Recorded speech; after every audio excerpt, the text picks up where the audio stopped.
At Emberin, we're really passionate about inclusive leadership. The phrase diversity and inclusion tends to see organisations really focus a little more on the diversity component rather than the inclusion component. And they're both important, but diversity is about difference. And those differences might be gender, some of the traditional areas, disability, age, there's a whole host of areas, but it could be as simple as style difference or personality difference. It's about mixing things up. But to me, inclusion is absolutely critical, and it's usually, and it's what I've commonly seen, it's been a component that organisations have missed. So inclusion to me is about every employee having a real voice, which is a very positive conversation.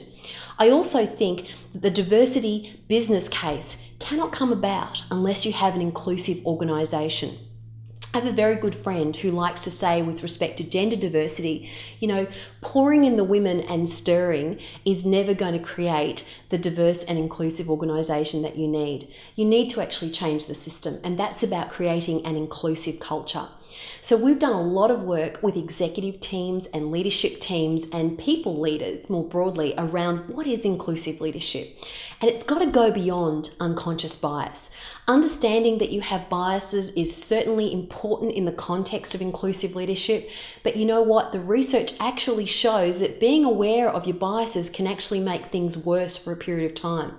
Because it's human nature that if you feel like you might upset someone, it actually can freeze your behaviour and stop you from taking any action at all. So we like to move leaders quite quickly into the how-to. So now that we know that we're all biased, full stop, let's move on from that.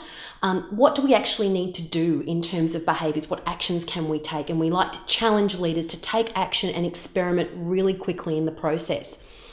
So to me, inclusion brings the real promise and the real business case of diversity and inclusion, because when you've got an inclusive culture, that's where you get engaged employees. That's where you get real collaboration. That's where you get real innovation. So if you're up for creating an inclusive culture, jump into some of our programs, take a look at them, because you'll find that you'll start to really understand how to make it happen within your organisation.